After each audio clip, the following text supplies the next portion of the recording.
Good morning students, I am MRK. We are going to see plus 1 mathematics chapter 1 exercise 1.3 12th sum வந்து method 2 அப்படின்னு சொல்லிட்டு செய்கிறேன். ஒரு இது ஈஸியாக இருந்தால் இதை நீ அக்செப்ட் பண்ணி ஏற்றுக்க செஞ்சுக்க. சரிங்களா? சொல்கிறது இன்வர்ஸ் ஃபங்க்ஷன் கண்டுபிடிக்கிறது எப்படி அப்படின்னு சொல்லிட்டு மெத்தட் 2 12th sum 1.3ல ஓகேங்களா? ரைட், ஃபங்க்ஷன் கொடுத்துருப்பாங்க, அந்த ஃபங்க்ஷனை வந்து எழுதிக்கோ. முதல்ல 1.3ல 12th sum எப்பயுமே வந்து இன்வர்ஸ் ஃபங்க்ஷன் கண்டுபிடிக்கணும்னா 1 to 1 இருக்கணும், ஆன் டு இருக்கணும். அப்படின்னா பைஜெக்ஷன் சொல்லுவாங்க.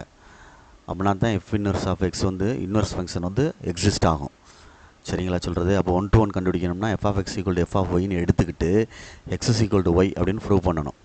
அதே மாதிரி f of X equal to Y அப்படின்னு ப்ரூவ் பண்ணோம்னா ஆன் டு. சரிங்களா? 1 to 1க்கும் ஆன் டுக்கும் ப்ரூவ் பண்ணுறது. சரியா? சொல்கிறது ப்ரூவ் பண்ணால் தான் ஆன்சர் எடுக்க முடியும். இப்போ ஃபங்க்ஷனை எடுத்துகிட்டு நான் 1 to 1 வந்து இது கிடைக்குதா அப்படின்னு பார்க்குறேன். அப்போ f of X equal to f of ஒய்னு எடுத்துக்கிட்டு 3x - 5 equal to 3y - 5 -5 cancel ஆயிரும், 3 கேன்சல் ஆயிரும், எக்ஸ் இஸ் ஈக்குவல் டு ஒய்னு வந்துடும். சரிங்களா? சொல்கிறது எக்ஸ் ஈக்குவல் டு ஒய். அப்போ தர்ஃபோர் இட் இஸ் 1 to 1 அப்படின்னு அர்த்தம். ஆன் டு கண்டுபிடிக்கணும். ஆன் டு கண்டுபிடிக்கணும்னா அந்த ஸ்டெப்ஸ் நான் வரணும். F of X equal to Y அப்படின்னு சொல்லிட்டு அதுக்கு இடையில இதிலேருந்து எக்ஸ் ஃபைன் பண்ணிக்கோ. F of X equal to 3x - 5 இருக்குல்ல, எஃப் ஆஃப் எக்ஸை வந்து ஒய்ன்னு சொல்லலாம். எஃப் ஆஃப் எக்ஸ் என்ன சொல்லலாம்? ஒய்ன்னு சொல்லலாம். அப்போ ஒய் ஈக்குவல் டு 3x - 5. அப்போ -5 அங்கிட்டு போச்சுன்னா +5. சரியா? -5 அங்கிட்டு போச்சுன்னா +5 ஈக்குவல் டு 3x. அப்போ ஒய் + 5/3. சரியா? சொல்கிறது ஒய் + 5/3 இதுதான் எக்ஸ். இதாண்ட ஆன்சராக தம்பி வரும் இன்வர்ஸ் ஃபங்க்ஷனுக்கு.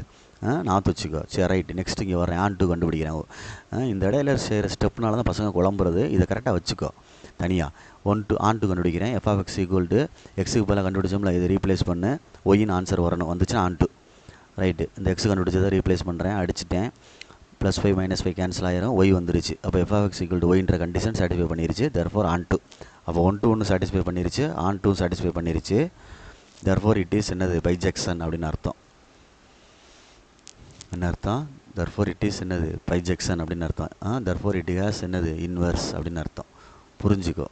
சரியா? அப்போ வி நோ தட் அப்படின்னு எழுதி நமக்கு தெரிஞ்சது என்னென்னா f of X equal to Y. அப்போ வந்து f of X equal to Y. அப்போ வந்து நம்ம இங்கிட்டு கொண்டு போனால் x is equal to f inverse of y. F inverse of y. அப்போ f inverse of y is equal to எக்ஸ்னு சும்மா மாற்றி எழுதிக்கிட்டேன். இப்போ எக்ஸுக்கு பதிலாக ஏற்கனவே கண்டுபிடிச்சோம்ல, இந்த இடத்த வந்து எழுதிடுறீங்க. ஒய் + 5/3 அப்படின்னு அர்த்தம். இங்கிட்டு எஃப் இன்வர்ஸ் ஆஃப் ஒய்ன்னு இருக்கும். ஒய்க்கு பதிலாக எக்ஸை ரீப்ளேஸ் பண்ணிடு. அவ்வளோதான் ஆன்சர். ரீப்ளேஸ் பண்ணிடு. எக்ஸுக்கு ஒய்க்கு பதிலாக என்னத்தை? எக்ஸை ரீப்ளேஸ் பண்ணிட்டா இதுதான் inverse of function. F inverse of X equal to X + 5/3. ஈஸியாக இருக்குல்ல? பாரு, பொறுமையாக கவனித்து பார்த்துக்க. சரிங்களா? சொல்கிறது இப்படியும் செய்யலாம். ஏற்கனவே கணக்கு வந்து இதே மெத்தடை வந்து மெத்தட் 1ல் வந்து வேறு மாதிரி செஞ்சுருந்தேன். Okay, thank you.